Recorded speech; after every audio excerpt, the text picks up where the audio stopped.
சென்னை மெரினா கடற்கரையில் இந்திய விமானப்படையின் 92வது ஆண்டு நிறைவு விழாவை முன்னிட்டு வான் சாகச நிகழ்ச்சி நடைபெற இருக்கு.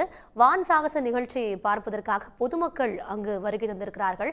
இது பற்றிய கூடுதல் தகவல்களை வழங்குவதற்காக செய்தியாளர் பிரபாகரன் இணைகிறார். பிரபாகரன், அங்கு ஆர்வத்துடன் பொதுமக்கள் குவிய தொடங்கி இருக்கிறார்கள். இன்று நடைபெற இருக்கும் விமான சாகச நிகழ்ச்சியில கூடுதல் சிறப்பா விமான அணிவகுப்புக்கு தமிழில் பெயர் சூட்டப்பட்டிருக்கு. அது பற்றிய தகவல்களை விரிவா பதிவு செய்யுங்க.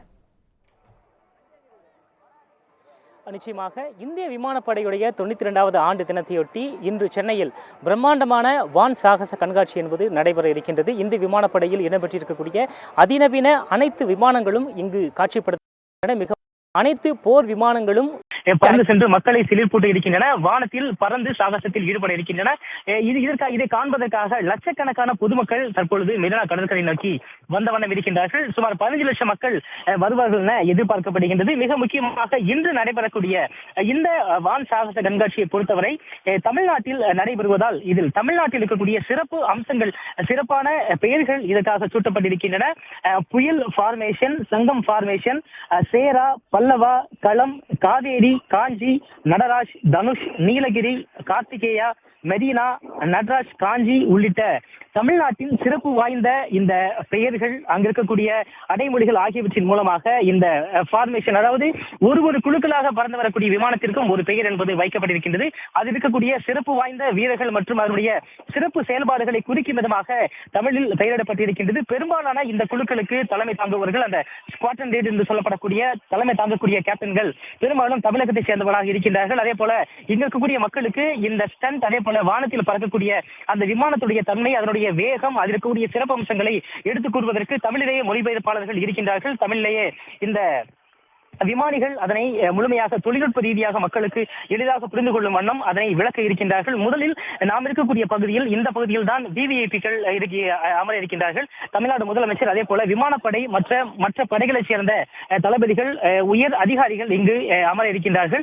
இதற்கு இரண்டு புறமும் பொதுமக்கள் நின்று பார்வையிடுவதற்கு ஏற்பாடுகள் செய்யப்பட்டிருக்கின்றன. இந்த மேடைக்கு பின்புறத்தில் இந்த விமானப்படை இந்த சாகச கண்காட்சிக்கு தேவையான அனைத்து தொழில்நுட்ப உதவிகளும் மேற்கொள்ளப்பட்டிருக்கின்றன. தற்காலிகமாக ஒரு கட்டுப்பாட்டு அறை என்பது வைக்கப்பட்டிருக்கின்றது. ரேடார் அமைக்கப்பட்டிருக்கின்றது. இங்கு காலை 9 மணிக்கு முன்பாகவே இந்த சிவில் போக்குவரத்து முற்றிலுமாக தடை விதிக்கப்பட்டிருக்கின்றது. தற்பொழுது இந்த 3 கட்ட ஒத்திகை முழுமையாக முடிந்து தொழில்நுட்ப ரீதியாக அனைத்து ஏற்பாடுகளும் தயார் நிலையில் இருப்பதாக உறுதி கூறப்பட்டதன் பின்பாக இன்று காலை அனைத்தும் தயார் நிலையில் வைக்கப்பட்டிருப்பதாக விமானப்படை அதிகாரிகள் தெரிவித்திருக்கின்றார்கள். தற்பொழுது இந்த குறிப்பிட்ட பகுதியில் பாஸ் வைத்திருப்பவர்களுக்கு மட்டுமே உள்ளே அனுமதி வழங்கப்படுகின்றது.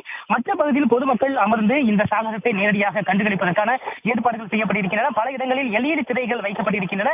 தொலைதூரத்திலிருந்து பார்ப்பவர்களுக்கு சில சாகசங்கள், தாழ்வாக நடக்கூடிய சாகசங்கள் தெரியாத பட்சத்தில் அந்த LED மூலமாக அவர்கள் பார்த்துக் கொள்ளலாம். முதலாவதாக பாராசூட் மூலமாக குதிக்கக்கூடிய இந்த ஆகாச கங்கா குழுவினர் வானத்திலிருந்து சுமார் 6000 அடிக்கு மேல் இருந்து குதித்து அந்த இலக்கை அடைந்து அந்த சாகசத்தை செய்து காட்ட இருக்கின்றார்கள். அதே போல ஒரு குறிப்பிட்ட பகுதியில் வாகனத்தில் செல்ல முடியாத பகுதியில் இருக்கக்கூடிய ஒரு தனித்து விடப்பட்ட ஒரு பகுதியில் ஹெலிகாப்டர் மூலமாக இறங்கி அங்கிருக்கக்கூடிய தீவிரவாதிகளை கைது செய்வது போன்ற அந்த ஒரு காட்சிப்படுத்தலை கமாண்டோ படை வீரர்கள் செய்ய இருக்கின்றார்கள். அதன் தொடர்ச்சியாக இந்த வான் சாகசங்கள் என்பது நடைபெற இருக்கின்றது. இதில் இந்திய விமானப்படையில் 1950ஆம் ஆண்டுகளில் பயன்படுத்தப்பட்ட டக்கோட்டா விமானம் தொடங்கி தேஜஸ், சுகோய் 30 MKI, அதே போல ரஃபேல் உள்ளிட்ட அதிநவீன விமானங்கள் இன்று சாகசத்தில் ஈடுபட இருக்கின்றன. மிக முக்கியமாக இந்திய விமானப்படைக்கென்று தனி சிறப்பு வாய்ந்த சாரங் மற்றும் சூரிய கிரண் குழுவினர் சாகசத்தில் ஈடுபட இருக்கின்றார்கள். சாரங் குழுவில் 5 ஹெலிகாப்டர்கள் வானத்தில் மிக அருகே பறந்து அதே போல வானத்தில் ஸ்டண்ட் அடித்து இந்த சாகசத்தில் ஈடுபட இருக்கின்றார்கள். அதே போல 9 விமானங்கள் அடங்கிய சூரிய கிரண் குழுவும் இங்கு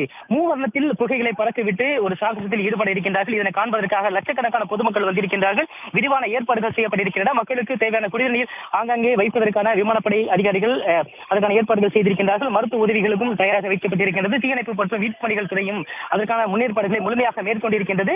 இன்று இந்த விமானப்படை சாகச நிகழ்ச்சியை ஒட்டி கடற்கரை காமராஜர் சாலை மற்றும் சர்வீஸ் சாலை முழுமையாக போக்குவரத்துக்கு தடை விதிக்கப்பட்டிருக்கின்றது.